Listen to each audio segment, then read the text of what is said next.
ಇವತ್ತಿನ ಒಂದು ಹೊಸ ರೆಸಿಪಿ ಏನಪ್ಪ ಅಂತಂದರೆ ಬ್ರೆಡ್ ಸ್ವೀಟ್ ಮಾಡಿ ತೋರಿಸ್ತಾ ಇದ್ದೀನಿ. ಈ ಬ್ರೆಡ್ ಸ್ವೀಟ್ ಮಾಡೋದಕ್ಕೆ ನಾನು 5 ಬ್ರೆಡ್ಗಳನ್ನು ತೊಗೊಂಡಿದ್ದೀನಿ. ಇದನ್ನು ನಾನು ಸಣ್ಣ ಸಣ್ಣದಾಗಿ ಕಟ್ ಮಾಡಿ ಸ್ಕ್ವೇರ್ ಶೇಪಲ್ಲಿ ಕಟ್ ಮಾಡಿಕೊಂಡು ತೊಗೊತಾ ಇದ್ದೀನಿ. ನೀವು ಎಷ್ಟು ಬೇಕಾದರೂ ಬ್ರೆಡ್ಡನ್ನು ತೊಗೋಬೋದು.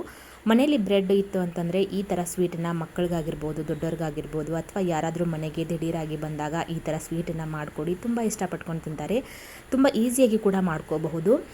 ಬ್ರೆಡ್ ಉಳಿದಿದೆ ಅಂತ ಬಿಸಾಡೋ ಬದಲು ಈ ರೀತಿಯಾಗಿ ಮಾಡಿ ಸ್ವೀಟನ್ನು ತಿಂದರೆ ತುಂಬಾ ಚೆನ್ನಾಗಿರ್ತೈತಿ.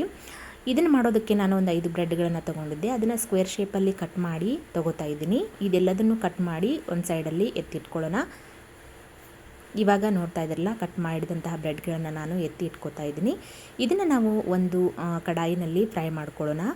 ಸ್ವಲ್ಪ ಕೆಂಪಾಗೋವರೆಗೂ ನಾವು ಫ್ರೈ ಮಾಡ್ಕೋಬೇಕಾಗತ್ತೆ. ಇದಕ್ಕೆ ನಾನು ಒಂದು ಕಡಾಯಿನ ತೊಗೊಂಡು ಅದಕ್ಕೆ ಸ್ವಲ್ಪ ಎಣ್ಣೆನ ಹಾಕೋತಾ ಇದ್ದೀನಿ.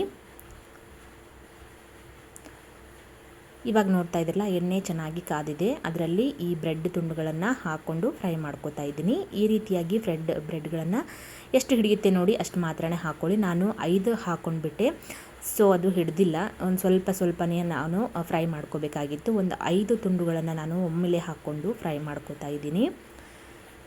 ಇದು ನೋಡ್ತಾ ಇದ್ರಲ್ಲ, ಹೈ ಫ್ಲೇಮಲ್ಲೇ ಇಟ್ಕೊಂಡು ನಾನು ಫ್ರೈ ಮಾಡ್ಕೋತಾ ಇದ್ದೀನಿ. ಬ್ರೆಡ್ಡು ಸ್ವಲ್ಪ ಕೆಂಪಗಾಗಬೇಕು, ಅಲ್ಲಿವರೆಗೂ ಇದನ್ನು ಫ್ರೈ ಮಾಡ್ಕೊಳ್ಳೋಣ.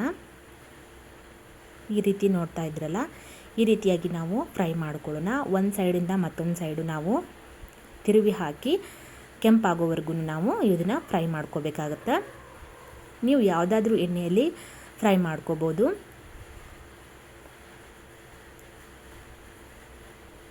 ಈ ರೀತಿ ನಾನು ಮತ್ತೆ ತಿರುವಿ ಹಾಕಿದ ಬ್ರೆಡ್ಗಳನ್ನು ಫ್ರೈ ಮಾಡ್ಕೋತಾ ಇದ್ದೀನಿ. ಸ್ವಲ್ಪ ಕೆಂಪಾಗಬೇಕು, ಅಲ್ಲಿವರೆಗೂ ನಾವು ಫ್ರೈ ಮಾಡಿಕೊಂಡು ತೆಗೆದು ಒಂದು ತಾಟಿನಲ್ಲಿ ಅಥವಾ ಒಂದು ಪ್ಲೇಟಲ್ಲಿ ಎತ್ತಿ ಇಟ್ಕೊಳ್ಳೋಣ. ನೋಡ್ತಾ ಇದ್ರಲ್ಲ, ಇಷ್ಟು ಫ್ರೈ ಆದರೆ ಸಾಕು. ಇವಾಗ ತಟ್ಟೆಗೆ ಎತ್ತಿ ಇಟ್ಕೊತಾ ಇದ್ದೀನಿ. ಇವಾಗ ನೋಡ್ತಾ ಇದ್ರಲ್ಲ, ಇದನ್ನು ನಾನು ಊರಿನ ಲೋ ಫ್ಲೇಮಲ್ಲಿ ಮಾಡಿಕೊಂಡು ತಟ್ಟೆಗೆ ತೆಗೆದು ಇಟ್ಕೋತಾ ಇದ್ದೀನಿ. ಹಾಗೆಯೇ ಉಳಿದಿರುವಂತಹ ಬ್ರೆಡ್ಗಳನ್ನು ಇದೇ ರೀತಿಯಾಗಿ ಫ್ರೈ ಮಾಡಿ ಇಟ್ಕೊಳ್ಳೋಣ.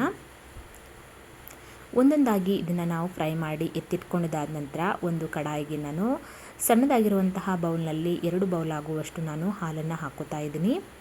ಒಂದು ಅರ್ಧ ಬೌಲ್ ಆಗುವಷ್ಟು ಹಾಲನ್ನು ಎತ್ತಿಟ್ಕೊಂಡು ಅದಕ್ಕೆ ನಾನು ಏನು ಮಾಡ್ತಾ ಇದ್ದೀನಿ ಅಂದರೆ ಕಾರ್ನ್ ಫ್ಲವರ್ ಇರ್ತೈತಲ್ರಿ, ಅದನ್ನಾದರೂ ಯೂಸ್ ಮಾಡ್ಕೋಬೋದು, ಅಥವಾ ಕಸ್ಟರ್ಡ್ ಪೌಡ್ರನ್ನ ನೀವು ಕೂಡ ಯೂಸ್ ಮಾಡ್ಕೋಬೋದು. ಕಾರ್ನ್ ಫ್ಲವರ್ ಇತ್ತು ಅಂತಂದರೆ ಅದನ್ನು ಯೂಸ್ ಮಾಡ್ಕೊಳ್ಳಿ, ಅಥವಾ ಕಸ್ಟರ್ಡ್ ಪೌಡರ್ ಇತ್ತು ಅಂತಂದರೆ ಅದನ್ನು ಕೂಡ ಯೂಸ್ ಮಾಡ್ಕೊರಿ. 1.5 ಟೇಬಲ್ ಸ್ಪೂನ್ ಆಗುವಷ್ಟು ನಾನು ವೆನಿಲಾ ಎಸೆನ್ಸ್ ಕಸ್ಟರ್ಡ್ ಪೌಡ್ರನ್ನ ಯೂಸ್ ಮಾಡ್ತಾ ಇದ್ದೀನಿ.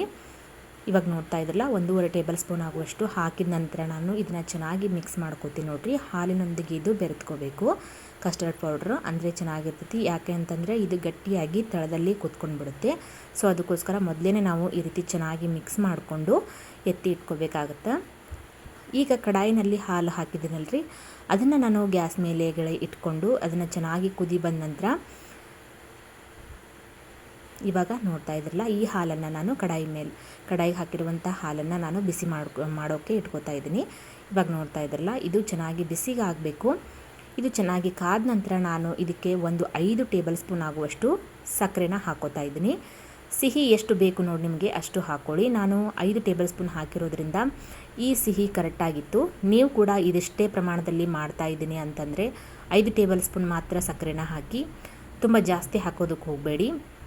ತುಂಬ ಸಿಹಿ ಆದರೂ ಕೂಡ ರುಚಿ ಕೆಡುತ್ತೆ, ತುಂಬ ಸಪ್ಪೆ ಆದ್ರೂ ಕೂಡ ರುಚಿ ಕೆಡುತ್ತೆ. ಸೊ ಅದಕ್ಕೆ ಮೀಡಿಯಮ್ ಹದದಲ್ಲಿ ನಾವು ಸ್ವಲ್ಪ ಸಕ್ಕರೆನ ಹಾಕ್ಕೋಬೇಕಾಗತ್ತೆ. ಒಂದು 5 ಟೇಬಲ್ ಸ್ಪೂನ್ ಆಗುವಷ್ಟು ಸಕ್ಕರೆನ ನಾನು ಯೂಸ್ ಮಾಡ್ತಾ ಇದ್ದೀನಿ. ಇವಾಗ ಸಕ್ಕರೆನ ಹಾಕಿದ ನಂತರ ನಾನು ಹೈ ಫ್ಲೇಮಲ್ಲಿ ಉರಿನ ಇಟ್ಕೊಂಡು ಮತ್ತೆ ಇದನ್ನು ಚೆನ್ನಾಗಿ ಮಿಕ್ಸ್ ಮಾಡ್ಕೋತಾ ಇದ್ದೀನಿ. ಹಾಲು ಕೆನೆಗಟ್ಟೋದಕ್ಕೆ ಬಿಡಬಾರ್ದು.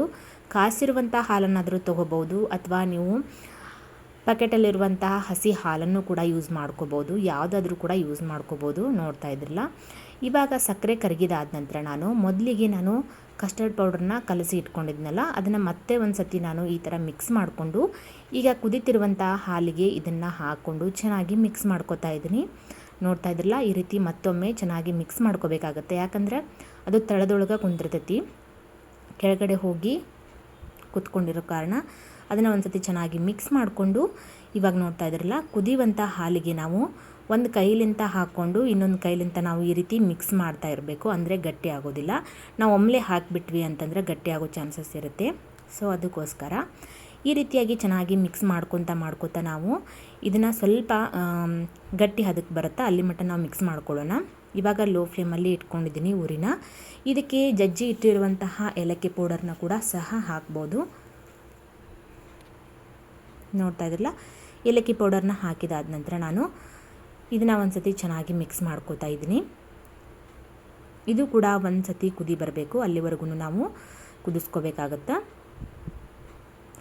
ಈ ರೀತಿ ಮಿಕ್ಸ್ ಮಾಡ್ಕೊಂಡಿದ್ದ ನಂತರ ಇದನ್ನು ತಣ್ಣಗಾಗೋದಕ್ಕೆ ಬಿಡಬೇಕು. ನೋಡ್ತಾ ಇದ್ರಲ್ಲ, ಹೈ ಫ್ಲೇಮಲ್ಲಿ ಇಟ್ಕೊಂಡು ಚೆನ್ನಾಗಿ ನಾನು ಇದನ್ನು ಕುದಿಸ್ಕೋತಾ ಇದ್ದೀನಿ. ಇದನ್ನು ಒಂದು 1 ಅವರ್ ಆಗಿರ್ಬೋದು, ಅಥವಾ ನಿಮಗೆ ಟೈಮ್ ಇತ್ತು ಅಂತಂದರೆ 1.5 ಗಂಟೆಗಳ ಕಾಲ ಇದನ್ನು ತಣ್ಣಗಾಗೋದಕ್ಕೆ ಬಿಟ್ಕೊಂಡು ಆಮೇಲೆ ಇದನ್ನು ಸರ್ವ್ ಮಾಡಬೇಕಾಗತ್ತಾ. ನೋಡ್ತಾ ಇದ್ರಲ್ಲ, ಇದು ಚೆನ್ನಾಗಿ ಕುದಿ ಬಂದಿದ ನಂತರ ನಾನು ತೋರಿಸ್ತಾ ಇದ್ದೀನಿ. ಇದನ್ನು ತಣ್ಣಗಾಗೋದಕ್ಕೆ ಇಡ್ತೀನಿ ರೀ.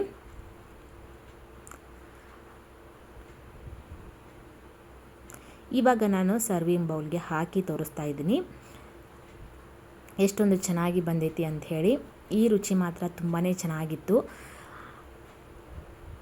ಅಂಗಡಿಗಳಲ್ಲಿ ಸಿಗುವಂತಹ ಸ್ವೀಟ್ಗಿನ ಈ ಥರ ಮನೇಲಿ ಮಾಡಿ ಸ್ವೀಟನ್ನು ತಿಂತಾಯಿದ್ರೆ ತುಂಬಾ ಚೆನ್ನಾಗಿರ್ತೈತಿ. ನೋಡ್ತಾ ಇದ್ರಲ್ಲ, ಹಾಲು ಕೂಡ ಮಾಡಿಟ್ಟಿರುವಂಥ ಹಾಲು ಕೂಡ ತಣ್ಣಗಾಗೈತಿ. ಇದನ್ನು ಮೇಲ್ಗಡೆ ಹಾಕ್ಕೊಂಡು ಇವಾಗ ಮತ್ತೆ ನಾನು ಬ್ರೆಡ್ ತುಂಡುಗಳನ್ನು ನಾನು ಮೇಲ್ಗಡೆ ಹಾಕೋತಾ ಇದ್ದೀನಿ.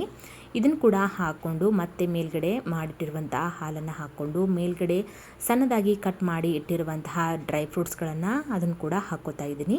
ಮನೆಯಲ್ಲಿ ಯಾವುದಾದ್ರೂ ಡ್ರೈ ಫ್ರೂಟ್ಸ್ ಇದ್ದರೆ ಅದನ್ನು ಕಟ್ ಮಾಡಿ ಹಾಕ್ಕೊಳ್ಳಿ, ಇಲ್ಲಾಂದರೆ ಹಾಗೆ ಕೂಡ ನೀವು ತಿನ್ಬೋದು. ತುಂಬಾ ಚೆನ್ನಾಗಿರ್ತೈತಿ. ಈ ರೆಸಿಪಿನ ಒಂದು ಸತಿ ಟ್ರೈ ಮಾಡಿ ನೋಡಿ ಹೇಗಾಗಿತ್ತು ಅಂಥೇಳಿ ನಂಗೆ ಕಮೆಂಟ್ ಮೂಲಕ ತಿಳಿಸ್ರಿ. ಮತ್ತೊಂದು ಹೊಸ ರೆಸಿಪಿಯೊಂದಿಗೆ ನಾನು ನಿಮ್ಮನ್ನು ಭೇಟಿ ಹಾಕ್ತೀನಿ. ಅಲ್ಲಿವರೆಗೂ ಎಲ್ಲರಿಗೂ ನಮಸ್ಕಾರ. ನನ್ನ ವಿಡಿಯೋ ನೋಡಿದಂಥ ನಿಮ್ಮೆಲ್ಲರಿಗೂ ಧನ್ಯವಾದಗಳು. ಹಾಗೆಯೇ ಯಾರೆಲ್ಲ ಹೊಸದಾಗಿ ನನ್ನ ಚಾನಲ್ನ ನೋಡ್ತಾ ಇದ್ದೀರಾ, ಪ್ಲೀಸ್ ಒಂದು ಸಬ್ಸ್ಕ್ರೈಬ್ ಮಾಡ್ಕೊಂಡು ನೋಡ್ಕೊಳ್ಳಿ. ಪಕ್ಕದಲ್ಲಿರುವಂತಹ ಬೆಲ್ ಐಕನನ್ನು ಕೂಡ ಕ್ಲಿಕ್ ಮಾಡಿರಿ.